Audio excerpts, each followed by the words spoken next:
are some exciting coming attractions from Paramount. If there are no UFOs, if ghosts really don't exist, if angels are only a myth, then how do you explain the traces? How do you explain the sounds? And most of all, how do you explain the sightings? Beyond imagination lies the truth.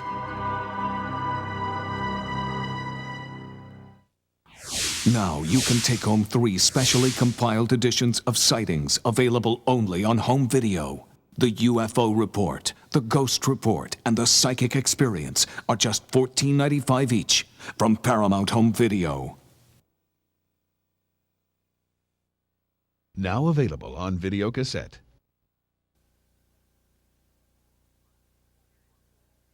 Sirius 4, you are cleared for deorbit. Copy, traffic control. Sirius 4, ready for pre-ignition. Prepare for a journey to the outer limits of human understanding. Travel at the speed of imagination itself. Venture into realms of unimagined vastness, cosmic mystery, and stunning natural beauty. Guided by your host, Patrick Stewart. Come with us, then. All aboard the spacecraft of the imagination. It's time to embark on a journey from here to infinity, the ultimate voyage. From your starting point at a space station orbiting the Earth, you'll engage engines and accelerate into the adventure of a lifetime. Your trajectory will take you through the solar system to the nearest stars, to the edge of the Milky Way.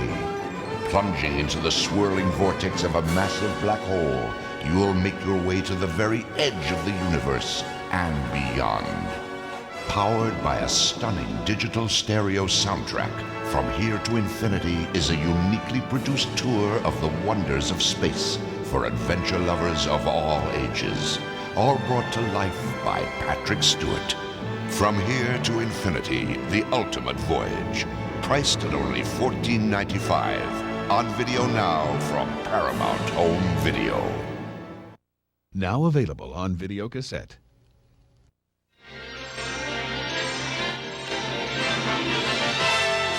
And now we're pleased to bring you our feature presentation.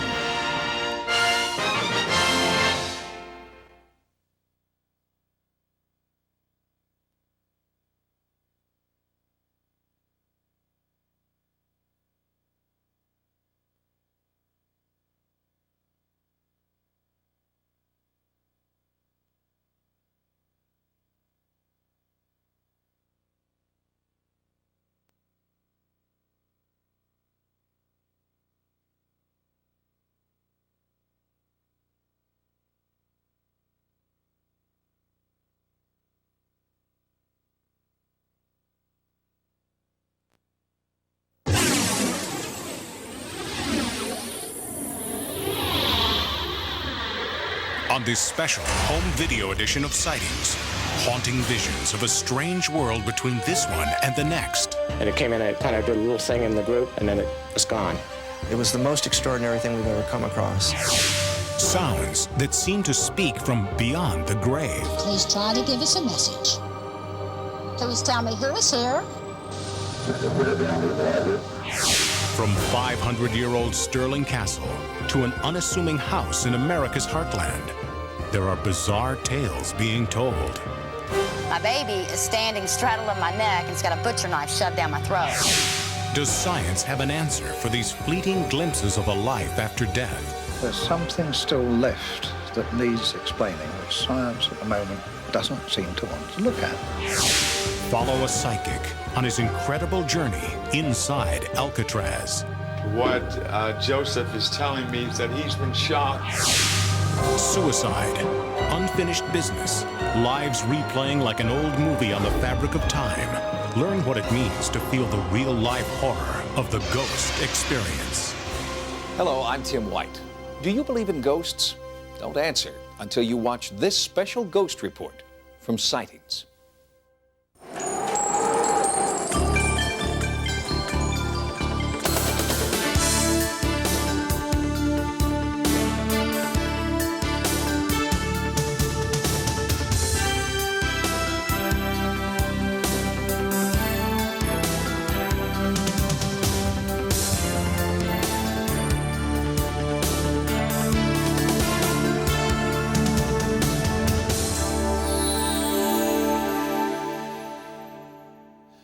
What is a ghost? Well, if we're to believe Hollywood, it's a see-through human clad in white, perhaps clanking some chains. But as you'll discover in this report, the truth about ghostly phenomena is far more complex and far more terrifying than anything ever imagined. And obviously it frightened me. So I just stood there and looked at it and it disappeared into the wall. I saw a silhouette of somebody watching my room. The feeling of fingers moving up and down your arm. She was floating horizontally up and down in front of the window. And I ran in the room to find her bed elevated off the floor about maybe a foot and a half. You could not see through him. It was solid. And I had the feeling that somebody was trying to enter my body or make a contact with me in some way. About a foot from my bed was standing a ghost. Whatever they are, whatever you call them, ghosts, spirits, shades, specters, apparitions, there is not a corner of the world they do not inhabit. From this haunted castle in England to this haunted house in Hawaii, a Bavarian monastery, an Italian apartment, mansions in the south, taverns in the west, from this farmhouse all the way to the White House, we have a fascination with ghosts. But I have to tell you, I am puzzled because every once in a while our little dog Rex will start down that long hall toward that room, just glaring as if he's seeing something and barking, and he stops in front of Lincoln's door, the bedroom door, and would not go in the room. One of the most interesting things about this phenomena is that it's not culturally dependent. For example, leprechauns are seen only in Ireland, gargoyles in Eastern Europe, but haunting or ghost phenomena has been reported in all cultures since the beginning of time. How do you turn myth and legend into scientific fact? The search for photographic evidence has produced many hoaxes, but a handful of pictures defy explanation. Startling images, spectral apparitions. Are these people from the past trying to make contact with the present?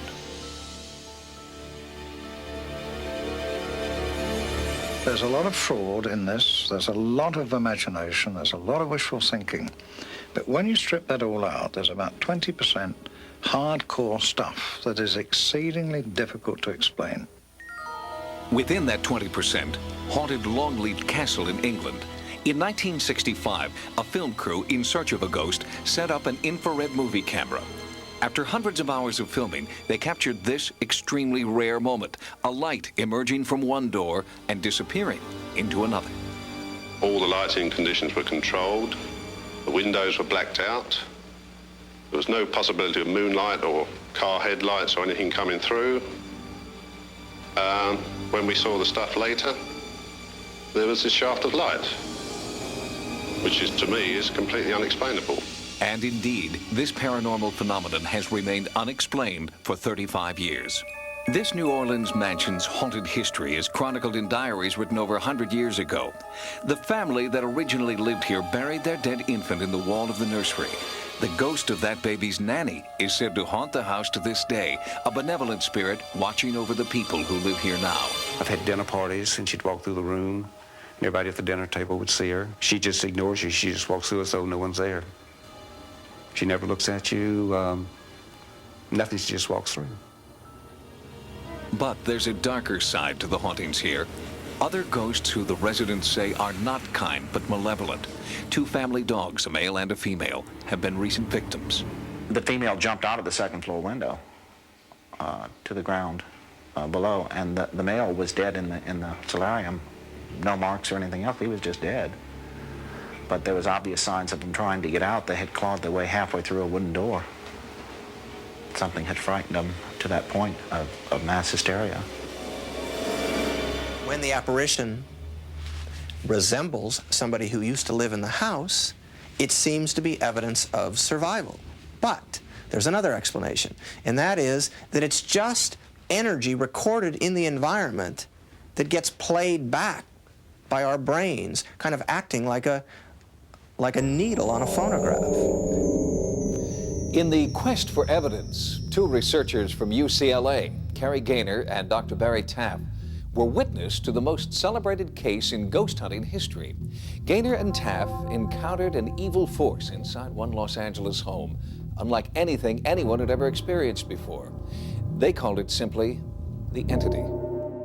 When I went over to her house, we conducted about a 2-hour interview, and during that time she told us a lot of interesting experiences, but I knew she was holding something back. And at the end of the interview, she finally admitted to us that she was attacked and raped by the ghost. At that time, we thought she was probably crazy.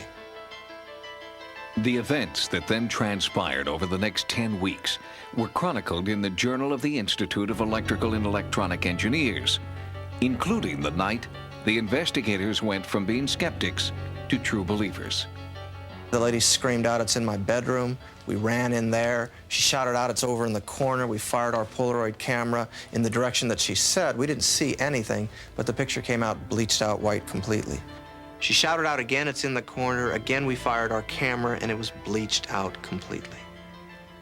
At that point, I thought the camera was just malfunctioning. I waited till she said it was gone, and I took 2 control pictures. Those pictures are perfectly normal pictures. The only difference, she said it was in the corner in the first ones, and in these, she said it was gone. A few moments later, we felt a cold breeze of air coming through the door, accompanied by a horrible stench, a stench so foul, some people were vomiting. We fired the camera in the direction that breeze was flowing towards us, and again, the picture was bleached out completely, except at the bottom of the doorway, you can see a little round ball of light. A few minutes later, she screamed out, "It's right in front of my face." We fired the camera, and the face was completely obliterated. You can see the curtains behind her. You can see her dress. She shouted out again, "It's right in front of my face." Again, the face is completely obliterated. Now, those were her exact words, "It's right in front of my face." Once again, I wanted a control picture. I waited till she said it was gone, and I took the final picture. And this is a perfect, normal picture. It's just dark because we didn't adjust the setting. There's a scratch on it, which we put on it when we tried to clean it a little bit. But otherwise, it's a normal picture. The only difference between these two, in one, she said it was in front of my face. In the other one, she said it was gone. Even with these pictures, Gaynor still had trouble convincing his colleagues at UCLA that he was onto something significant. Initially, they would say, "Well, you're hallucinating." So then I would look at them and say, "Well, we've got 20 witnesses." And they would say, "Well, then it's obviously mass hallucination." Gaynor returned to the house several times, bringing more researchers with him each time, and the eerie phenomena became even more pronounced. We started seeing balls of light lighting up the walls, and everybody in the room would see this. And the lights would get bigger and bigger and brighter and brighter. And at some point, I finally started talking to it, and I said, "Well, if you're really here, come off the wall," because what I was concerned was that somebody in the room was faking it, and they were projecting the light onto the wall. Well, when I asked that question, the light lifted off the wall, floated into the middle of our room, started spinning and twisting and expanding in different directions simultaneously. It had full parallax. We could see it from all sides, and I had 9 professional photographers set up in the room that were shooting it from all sides. The lights came in, it was like, it almost come in like in a state of anger. It almost came in, all right, here I am, this is me. And it came in, it kind of did a little thing in the group, and then it was gone. It was the most extraordinary thing we've ever come across. It happened over and over again. We experienced a plethora of phenomena during that investigation. The part that interested me the most was the fact that what we saw, we were able to get on film. The photographers at that session had only limited success capturing the entity on film, with one notable exception. What we see here are reverse arcs of light. One arc goes right here, another arc goes right here. Now, the reason this picture is so important to us is that the arc on the wall, if it were really on the wall, would be bent, because those 2 walls there are perpendicular. It's not bent, which means the arc is floating in space. The significance of that for us as researchers is, of course, that means it's dimensional and very, very difficult to fake. This was not somebody with a flashlight shining it on a wall. That light is in empty space. The negative of this photo was authenticated by Popular Photography and was the only alleged ghost photo ever published in the magazine. Frank DiFelita, the author of Audrey Rose, was also witness to the phenomena. His incredible first-hand experience in the Culver City, California house inspired him to write The Entity, which was later made into a motion picture. all the instruments started clicking away. So I knew everyone was seeing this at the same time that I was. They were ducking, and everyone was saying, oh my God, look at that, oh my God. And then Doris started screaming. That was the woman who was being belabored by this creature. Started screaming, I don't want to see your lights, show us yourself. Damn you, show us yourself. She started cursing and swearing at it. And there, lo and behold, at that point, it started to appear. It sort of developed a kind of, a kind of arm was articulated. You could see sort of like an arm, and then a neck. And then of all things, a kind of bald head. Now, this could have been our imagination, but collectively, we saw the same thing, every one of us. We saw the same thing. But we don't consider our pictures proof of anything. We consider them part of the struggle to gather evidence to try to understand this phenomenon. During our investigations, we spend thousands of hours trying to be in the right place at the right time. In the entity case, for some reason, we were there. We were there at the right time. And we were experiencing the phenomena over and over again. Although some of the people there found it frightening, I found it very exciting and exhilarating. That's what I'm in this for. It's an opportunity to witness things that we've been taught all our life cannot be. It's a connection with the unknown. But how do you prove that a connection has been made?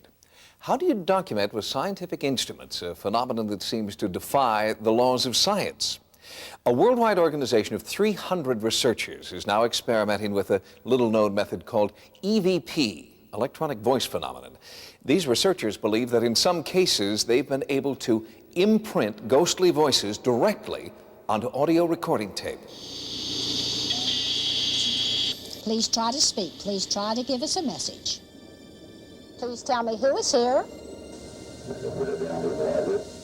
Please try to give us your name. The time is 11:50 a.m. Sarah Estep recording.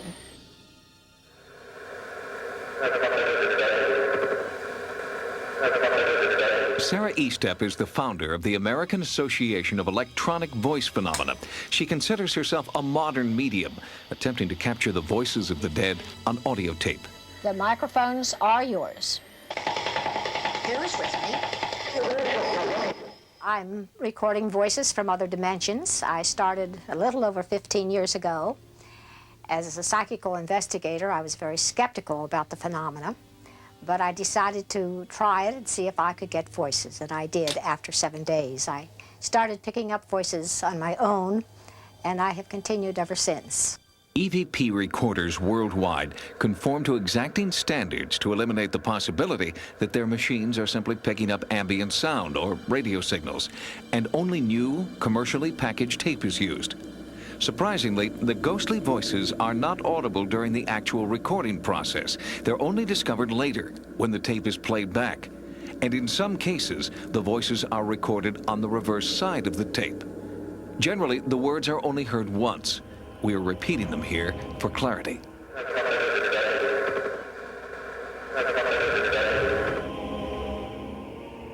The voices are often recorded at places that are reputed to be haunted. The Westminster Church and Burying Ground in Baltimore is one of the oldest in America. Many of the graves here date back to the 1700s. Edgar Allan Poe is buried here, alongside his young wife, Virginia. Beneath the church, catacombs reach deep into the earth. According to parish records, many of the people entombed here met a violent death. Legend has it the place is haunted. When Sarah Estep came to the catacombs, she recorded these voices.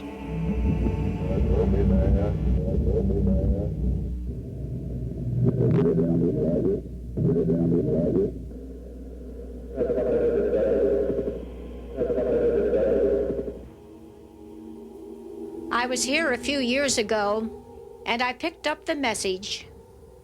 We leave the soul right down here. Would like to speak. Would like to hear from you. Any message for us? Well, there's a skull right down. Well, there's a skull right down.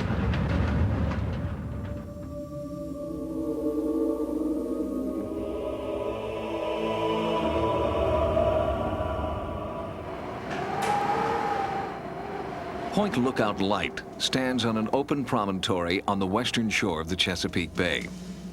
Many instances of paranormal phenomena have been reported in this desolate place, events that may reflect the area's tragic past. During the Civil War, 50,000 Confederate prisoners captured at Gettysburg were held here. Forced to endure freezing cold, disease, and starvation, thousands died and were buried in mass graves near the lighthouse. The prisoners were brought here largely by steamboats and were made to walk along the sandy beach up to Fort Lincoln, where they were then turned inland and marched to the prison pen. Over 50,000 Confederate prisoners made this march, and for over 4,000 of them, it was the last march they made since they died prisoners of war. This has to be one of the places that I've investigated that it's just the whole area is just full of activity. It's not just localized to one building or one spot on the grounds. It includes the whole area. I've never come in contact with anything like that before. The phenomena at Point Lookout seem to follow one of the classic patterns of a haunting. Some ghost researchers suggest that highly charged emotions from the past may actually become imprinted on the environment. And in fact, many people have reported seeing apparitions in uniform, recalling Point Lookout's tragic Civil War history. When I was driving, I saw a figure of a man dressed in long pants and a gray coat run across the road behind me. It was actually where many thousands of the Confederate soldiers were actually buried. I immediately returned, and when I got to where I'd seen him cross the road, there was no trail coming out of the woods on one side of the road, nor trail into the woods on the other side, nor was there any sign of the anybody in the area. This has happened different times, always on the same section of road. I've never been able to explain this occurrence. Over the years, many paranormal investigations have been drawn to Point Lookout. Photographer Ron Stallings took this picture inside the lighthouse. Next to Nancy Stallings is what appears to be the faint image of a man in uniform. Electronic voice phenomena has been recorded in several locations inside the lighthouse. The basement seems to be the focus of this activity.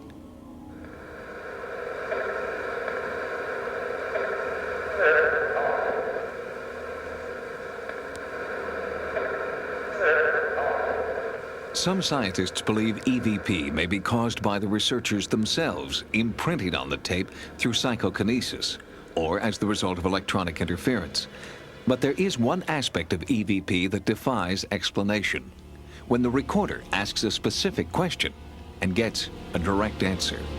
Here in the basement of the lighthouse, I recorded the clear voice of a young boy that said, "I was seeing the war." Were you a soldier here? I was seeing the war. I was seeing the war.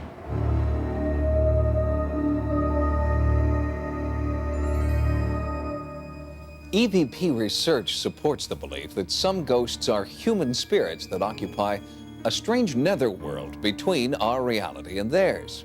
Investigators believe that somewhere between these two worlds there is a door through which spirits enter our world and, if we could find it, a way into theirs.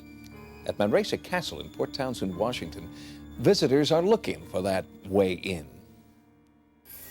It's not unusual for Seattle-based photographer Steve Holderman to bring his cameras here to the Manresa Castle in historic Port Townsend, Washington. The castle is over 100 years old, but Steve doesn't come here for the architecture. We came to the castle today to try to capture ghosts. We wanted to see images on film that we can't explain. A paranormal agenda is quite common for the guests at the Manresa. People come from all over the country because they believe the third-floor castle turret is an energy vortex that allows spirits to travel between dimensions.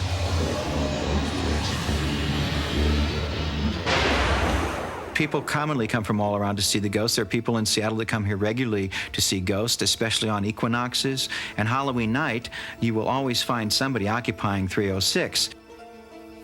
The third floor of the Manresa Castle is supposedly haunted by several different ghosts. Historical documents show that at least 2 people committed suicide here. In room 306, a woman jumped to her death in 1921. Room 302, the famous turret room, is popular with amateur ghost hunters who request the room months in advance, then record their experiences in this special book.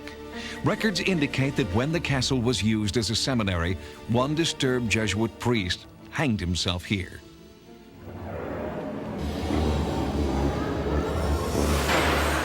If suicide is somehow a bridge to the paranormal dimension, then that would explain the frightening apparitions with which hotel guests and employees report having come face to face.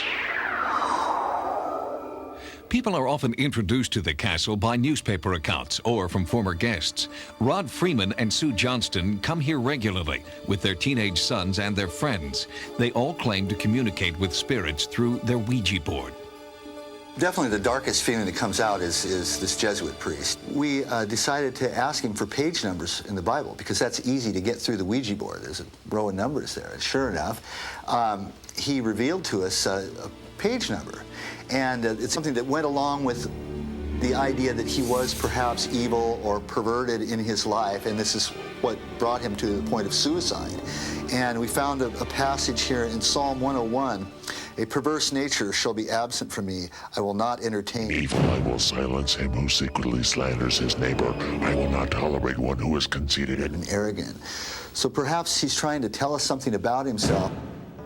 People want to be scared. People want to be scared. That's why we're here.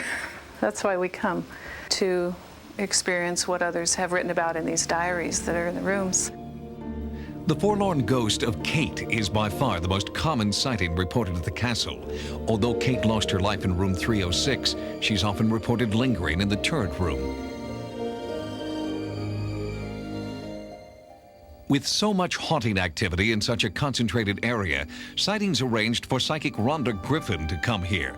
Psychics claim to be able to tune in to a ghost's paranormal channel. Rhonda has a history of investigating hauntings and asked to be told nothing about the history of the castle. As a professional psychic, Rhonda allows us to see publicly how other guests have reported feeling privately. Here, I can feel something right in here. It comes right up the back of my neck. Someone's crying. Someone's crying here. Someone's waiting here.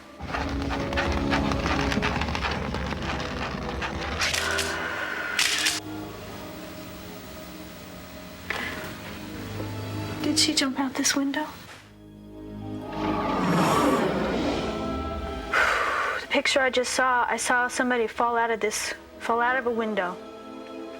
And when I saw it, my heart just jumped.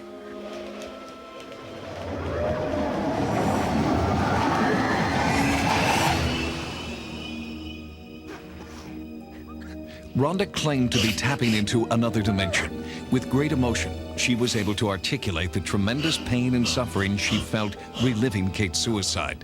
Rhonda was describing in great detail shocking events that other guests had only reported seeing briefly. The psychic energy Rhonda was experiencing led her down the hallway to the turret room. I'm feeling an energy vortex coming right down through the center of this. Now, a lot of times the way things are built, they'll help to amplify particular energies. Now, most places are built on what's called ley lines, okay? And it's a concentration of energy. Where these ley lines cross is where energy vortexes are created. Rhonda felt that the energy vortex was at its strongest in the castle's attic. Then she began to sense the period when the Manresa was a seminary. It feels like right about here, and I'm like walking through like a time warp, and it feels like I'm going back to another time that this place was very different. The structure was very different. It was used, it didn't have a family. I don't feel a family. Oh, I don't feel a family. The base thought to attract their attention. I despise the crooked practice. I'm watching a man sitting on the floor. He's isolated. He's alone. He's holy. I see him. He's almost like he's seated, and he would come up here. God. Oh, God. Oh, God.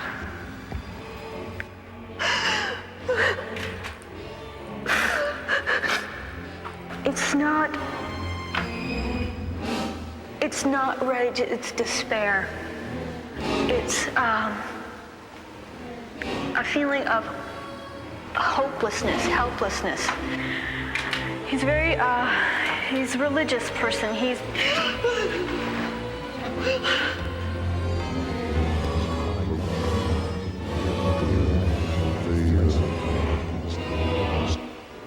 I see a body swinging. I see a body swinging from a rope. More messages came from the Jesuit priest through Rhonda. They were the very same page numbers for the Psalms that Sue Johnston reported finding on the Ouija board weeks before. 103. Bless the Lord, O my soul, and all that is within me, bless his holy name. Bless the Lord, O my soul, and forget not all his benefits, who forgives all your iniquities, who heals all your diseases, who redeems your life from the grave, who crowns you with loving kindness and... You watch someone do this, and you have to think in the back of your mind, well, this could be some kind of a put-on type of deal. But then she came up with a couple things tonight that were unexplainable. And how'd she come up with the page number in the Bible? I can't explain that. No one else can either. It just happened. After taking over 1,000 photographs at the castle, Steve processed the film in his Seattle studio. Using 5 different types of black and white and 3 kinds of high-speed color film, he discovered something he can't explain. This was taken on the same camera, the same film stock. This is just the first frame, and this is the second frame. And as you can see right here, there's a weird little bit of density on the film, and I've looked on it with a loupe, and I can't tell what it is. And on this one, you can't see it. I just can't explain why this is like it is. Some experts claim that this optical phenomenon is typical of other ghost photographs. The castle seems to touch everyone who travels here with an open mind. Is there an energy vortex at work? Believers insist that a trip to Manresa Castle, especially during a full moon, is like taking a cruise to another dimension. 1 in 10 Americans claims to have seen or been in the presence of a ghost. For most, it's an exhilarating split-second glimpse of a paranormal realm. But in a few cases, the experience is dramatic, constant, and terrifying. For them, ghosts are real because they believe they have the scars, both emotional and physical, to prove it. It's an unlikely setting for this real-life horror story. America's heartland, where the promise of the American dream can still be realized. Clean air and water, safe neighborhoods, a place where you can still buy a house and start your own business. All the reasons why the King family came here to raise their children and why they want to stay. But staying means confronting an evil force that seems to have possessed the family. One night I went to bed in the early a.m. and I woke up, and my daughter, who was not quite a year old, still in diapers, she wasn't even walking. She could stand. I woke up the next morning and I felt pressure on my jaw real hard. And when I woke up and I looked up, my baby is standing straddling my neck and it's got a butcher knife shoved down my throat. Her eyes were open and she just kind of looked at me and she started screaming like I'd woke her up, but her eyes were open. The bizarre, violent episodes began in 1987, just after the Kings purchased this home and motel. The safe haven they'd sought here turned into a waking nightmare. We could hear pounding in the walls, screaming, we heard chanting, we heard singing. Objects started flying across the room. I'd wake up with bruises where somebody, looked like somebody just beat me really bad, and bite marks. When the Kings first came here and saw the home and the attached motel, it was love at first sight. But in retrospect, the Kings believed there were warning signs. The $60,000 asking price was reduced to $24,000 when the family made a serious offer. There were whisperings about a gruesome murder-suicide in the house. After the Kings moved in, encounters with the unknown force intensified. A mysterious stain appeared above the fireplace. The spot was sandblasted, but the stain came back. Fresh paint and new wallpaper immediately peeled off the walls, and spontaneous fires kept erupting near the attic. In desperation, the Kings consulted a parapsychologist specializing in poltergeists. They were having poltergeist-like activity in the house, which to me meant that things of a shadowy nature were taking place. I also felt that the children were in danger, or could be in danger. I recommended strongly that they not be brought back into the house until the place was cleared. But with their life savings in the house, the Kings were trapped. After Dr. Moscow's visit, Doretta began to have terrifying visions of a grisly murder. Was she seeing the ghostly images of a deadly crime? First time that this happened, I had put my daughter, who at the time was like 1.5 years old, she was a baby. Had her in the tub, and she was standing here, and I was sitting on the side of the tub, and I felt that jolt. It felt just like somebody was running a movie projector on a wall. It was vivid color. I started seeing what you call the images or whatever of a man, and the man was sitting on the side of the tub fighting with the woman, and he killed her. And I mean, that's like I felt her. She released, and it was over. And then, you know, the little girl, he hit her the first time with the shovel, and sorry. Because I felt the emotion.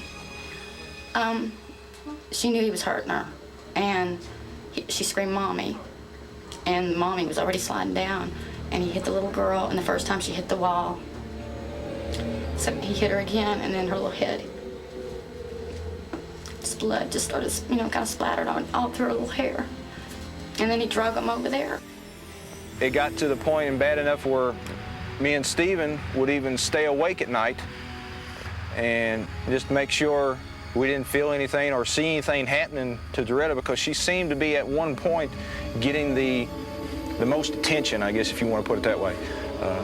She was being almost like violated. And then it moved away from me onto the children, and they were actually being bitten. Ashley got the worst of that. She would scream and say, "Make them stop." And one time I jumped on top of her, and I was really mad, and I told him to bite me. And I could feel her skin underneath me. I could feel it like it was depressing, and I raised my arm up, and there was bites all over. And they were like biting through me, and they weren't biting me, but they were biting her. And that was horrible, because I couldn't stop them from hurting them. Desperate to rid their lives of this terror, they turned to world-renowned parapsychologist Dr. William Roll for answers. This particular home is located in a triangle of high-tension wires,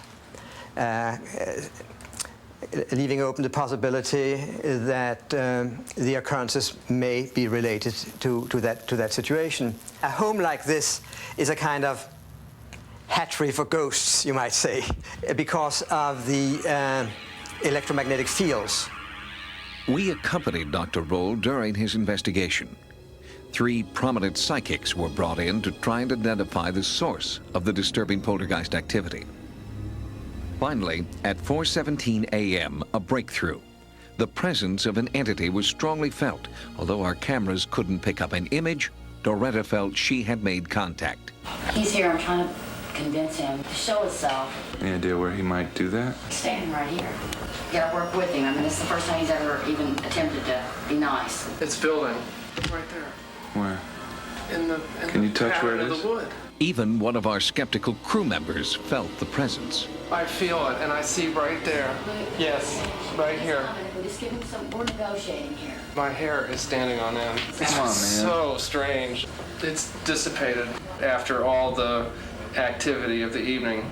Okay. Calmed down. There it was. Families who live in a home like this may experience, because of the place they're at in their lives, may experience events that have happened in the past in this house, in a house like this. There seems to be something that we call place memories. It's not only brains and minds that hold memories, but places also hold memories. We raised the children that monsters weren't real, and there wasn't ghosts and boogeymen. And we raised them to be really secure in that. And when this happened, and when it all came about, suddenly our belief system and what we taught our children was turned upside down and shook. And they looked at us, and it was that look of, you know, we trusted you. Despite the work of the parapsychologists, The Kings were finally forced out by the entity. They wanted a safer home for their children, but finances have made it impossible for them to abandon the home they own. They've had to move back, and no one can predict what awaits them now. This haunting in America's heartland is a prime example of what researchers call residual haunting. In residual haunting, energy from the past doesn't dissipate. It remains in the environment, replaying over and over like an old movie. The older the place and the more tragic its past, the more haunted it becomes. This may explain why 500-year-old Stirling Castle is considered the most haunted place on Earth. Since its settlement thousands of years ago by ancient mystics known as the Druids, the British Isles have had a rich history of communication with otherworldly spirits. At Stirling Castle in Scotland, more than 1,000 people a year report seeing and feeling evil spirits. In fact, since Stirling Castle was first built to defend the Scottish countryside in the 15th century, countless eyewitnesses have reported seeing ghosts, evil spirits, poltergeists, and demons. I saw a shadow, no face, just a dark shadow in the corner. When I looked back again, there was absolutely nothing. I've been walking around there at night and I felt a presence. I felt someone behind me. Wasn't exactly on the ground. She was kind of floating, but she had her face away from me.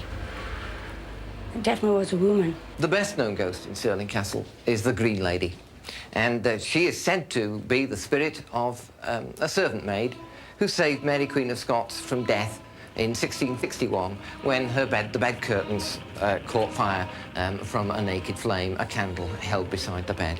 Her spirit is said still to haunt Stirling Castle today. What we saw just at the corner of the graveyard, up at the foot of the castle wall, was a lady dressed in green. It seemed to be glowing.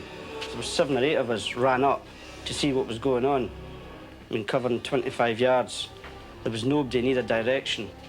I can't think of any other castle who actually has a photograph of one of the ghosts. And we have a photograph of a Highlander here marching out of the castle.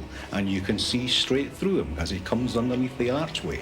We sent the photograph away and it was tested and it wasn't a double negative. It hadn't been superimposed on top of it or anything. So that's why we believe it was actually a picture of the ghost. Trying to make contact with ghosts at a site such as Stirling Castle can be approached in several different ways by both scientists and spiritualists. We brought 2 separate investigative teams to Stirling, each operating independently but both with the same end in mind: tangible evidence of at least some of the 100 ghosts rumored to live here. Internationally respected psychical researcher Tony Cornell came to Stirling from Cambridge, searching for scientific evidence. One thing about the whole psychic field is it's full of contradictions. You can go to one case and say, oh, this is absolute rubbish. This is imagination. This is nonsense. You go to another one and you get a pearl of information. You say, well, we can't ignore this.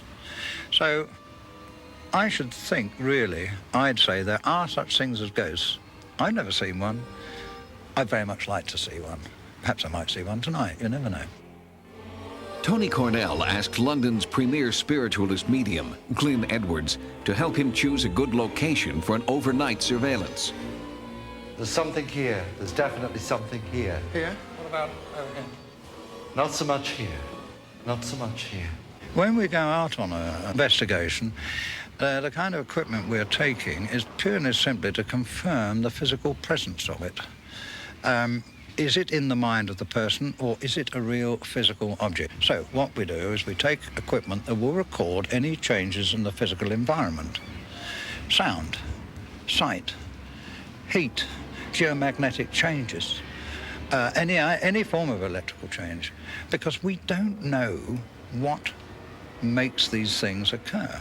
So we want to know, if we leave this stuff behind, do ghosts then appear, or do they only appear because there's a human being there? Well, this is the kind of thing that we want to confirm with the instrumentation.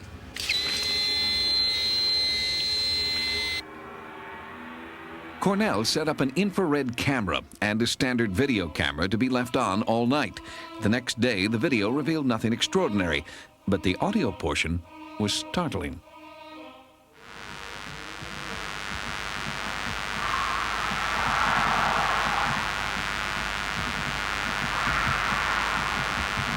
No one was in the castle. The lone night watchman was far from the recording site.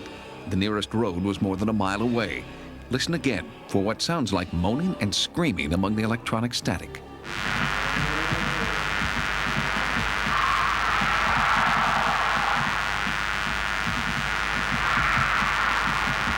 Could these be the ghostly voices of Stirling Castle's tortured dead? 2 days after the haunting sounds were recorded, Sightings brought in a second team, comprised of psychics and headed by paranormal researcher Malcolm Robinson. They hoped to find additional evidence of ghost activity. Their investigation took place near the recording site in the castle's old prison, called the Toll Booth. We go along and investigate these cases, speak with the people involved to ascertain if indeed there are something of a psychic nature happening. This group of psychic investigators uses a controversial and often dangerous technique called spirit rescue. In a rescue, the psychics attempt to become temporarily possessed by any spirits that may be present. They believe the tortured spirits inside them can then be released into another dimension. On this night, world-renowned psychic Rosemary Todlin claimed one ancient tortured spirit had entered her body. They were attacking me, they were bringing me back, they were attacking me, they were bringing me back. Rosemary appeared to be speaking as a centuries-old prisoner who had been tortured in Stirling Castle. While she was in her trance, other psychics attempted to liberate the supposed spirit from her and rid it from the castle.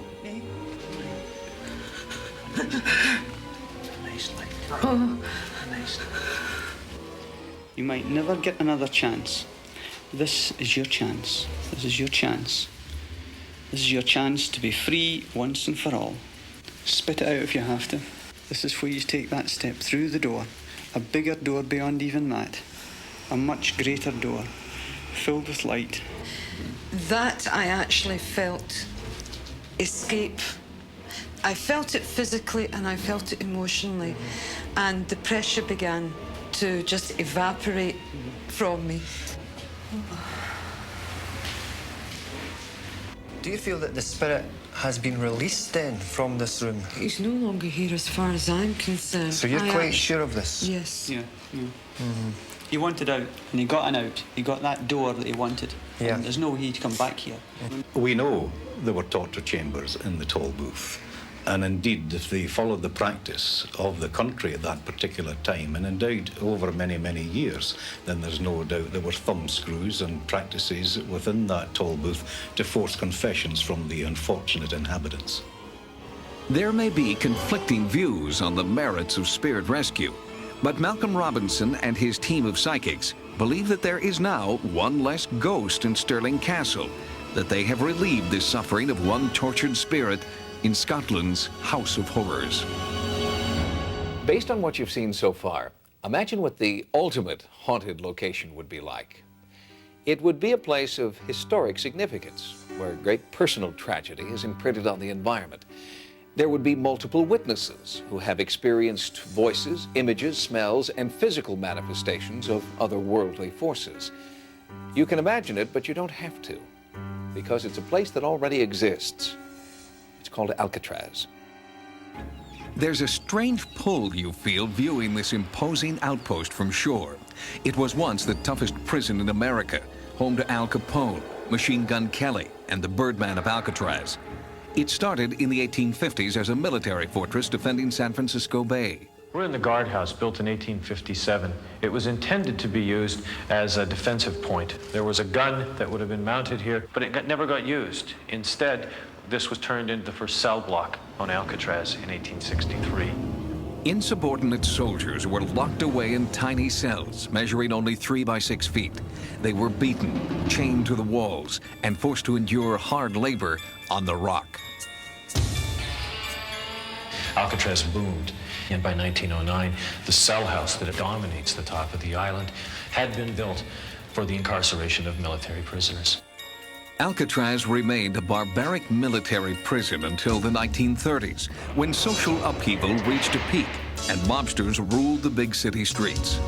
The Justice Department requested that the military surrender the island, and Alcatraz was transformed into a maximum security prison, the last stop for America's most hardened criminals. The monsters of society were stored here until 1963, when the prison closed. Alcatraz was opened to the public in 1973 and attracts 4,000 tourists a day. There are reports that Alcatraz is haunted. Could the pain and suffering endured by prisoners at Alcatraz still exist today in the form of ghosts? I think it's a natural idea that when you come onto the island, you're going to be experiencing something a little special, you know, a little extra. Sounds of a cell door closing, somebody appearing and then disappearing. Those type of things would really send chills up your spine. Ray Polo, a former Park Service ranger on the island, claims many ghostly encounters have occurred. But for the past 19 years, the Park Service has refused to talk about reports that Alcatraz is haunted. Official policy about ghosts on Alcatraz is we would say that, in effect, well, maybe things had happened, maybe they didn't. It's just something that it wasn't officially sanctioned. Are there ghosts on Alcatraz? We asked nationally renowned psychic investigator Peter James to spend a night on the rock. I walked with Peter as he tried to communicate with what he calls entities inside Alcatraz. As we walked through the cell blocks, Peter began to hear what he felt were the voices of tortured spirits. Alcatraz was a place that drove men mad. Military prison. They're in pain, and I'm in pain, and there's blood here. They couldn't break out of the prison.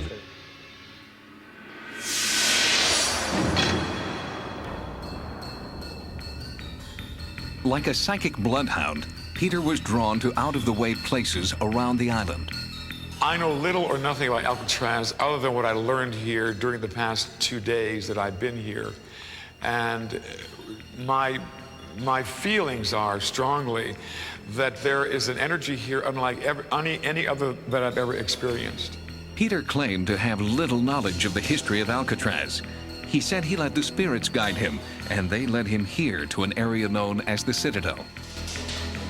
This particular one, I feel there was a loss of life here. And this man was a sergeant.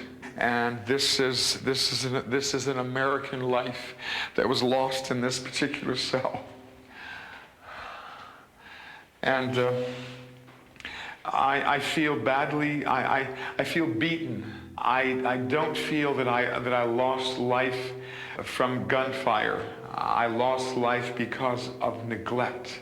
I was neglected. I am responding to, there's a definite sense here that I'm hungry, I'm thirsty. There could not be any crime in the world worth the punishment that I feel this entity endured. Peter had correctly identified the dank dungeon where military prisoners were kept. The specific ghost images he felt were later substantiated by our experts. I'm feeling an American here. I'm feeling an American serviceman right here. Men were kept chained down there, sometimes chained through iron rings to the floor, other times, as we understand, chained with iron rings in the ceiling. Something is like going through my stomach. It feels like something metal, and my legs are in chains as well. And I'm feeling that if I stay here much longer, that I'll die. Peter's feelings of death and torment followed us through the night. At daybreak, we replayed Peter's observations for our experts, like ex-guard Al Bloomquist. And after each of Peter's encounters, our experts confirmed the accuracy of his psychic visions. Forced to comply with these orders that I'm being given, and I feel like I'm being trapped here in this particular area. We were told there's trouble on the rock. On May the 2nd, 1946, 6 inmates with other lesser accomplices decided to blast their way out of the prison. I feel like I'm being thrown into this cell, and I'm being thrown into that cell. During that time, they gathered up 9 officers, put them inside of cells to be used as hostages. Who are the people in here? 4 or 5? Are they prisoners? I am a person of authority. I feel like I should be on the other side of this of the bars, but I'm here against my will. I am here by, I am placed here by force, and at the point of the gun. Who's holding it? Who's shooting? I feel that Joseph is involved here. Joseph Kretzer, he was one of the toughest of the bunch. He was really a mean dog. What does Joseph have to do with this? Joseph is keeping me captive here. Joseph is placing me here against my will. Where's Joseph? Joe Kretzer took the .45 automatic and started shooting these officers, innocent officers inside the cell. I'm sensing that Bill or William, lost his life here. Only one. Only one. 4 or 5 here. There are 4 here, but others are wounded. But I only feel one loss of life in this particular place. Whose voice are you hearing? I'm hearing William. There's a Bill or William. William Miller later died in the hospital in San Francisco. Other officers were very seriously wounded. The name starts with a C. Cecil Corwin had his lower jaw torn away. It's a wonder they weren't all killed in the spot. Alarm sounded. Military reinforcements arrived. The inmates fled to a utility corridor in C Block. 46 years later, Peter James led our cameras to the same, now dark, corridor. Peter, you've sensed a lot in there. Yes. Why don't you we have an infrared lens on the camera. Why don't you go in there with the camera and see what you can do on I would like that. I would like that. Joseph, I'm coming through. Marty, Mark. Give me a better verification of a name. Marvin, is that Marvin? Marvin Hubbard died in the utility corridor of C Block. Oh, I am responding to a sensation here, and I feel like I'm losing consciousness. And what Joseph is telling me is that he's been shot. Joseph Dutch Kretzer died in the utility corridor of C Block. Oh, it's cold. It's freezing back here. There's a cold spot here. Oh, yes. Hello? There is a third soul here with the letter B. Bernard Paul Coy died in the utility corridor of C Block. So they're moaning. The pain is so intense. They're like little boys back here. They're moaning, almost asking for the guidance of their parents right now. There are at least 100 ghosts here, 100 entities that walk these corridors, looking for a way out, looking for that life force that they seem to have lost somewhere, tragically. I can't really say that I'm a believer myself, but like many people, I guess there are some things that just simply are unexplained. To deny the existence of ghosts is easy. Skeptics say, I'll believe it when I see it, and walk away. But the people who have experienced a haunting firsthand can't just walk away. Those who investigate the paranormal are driven by different needs. A scientific desire to find explanations to the seemingly unexplainable. And in the process, to perhaps find the answer to mankind's deepest question. Is there some form of life after death? I know we live in an age where people say, oh, it's all nonsense. Well, it's not all nonsense. There's something still left that needs explaining, which science at the moment doesn't seem to want to look at. To ignore it is to retreat into ignorance. To pursue it is to pursue one of the most baffling, enigmatic mysteries that we have ever confronted about the nature of our being. And in so doing, I think we have an opportunity to take a quantum leap in our understanding of ourselves, indeed, in our understanding of reality itself.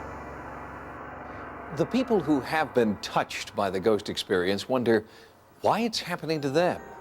And investigators continue to search for answers.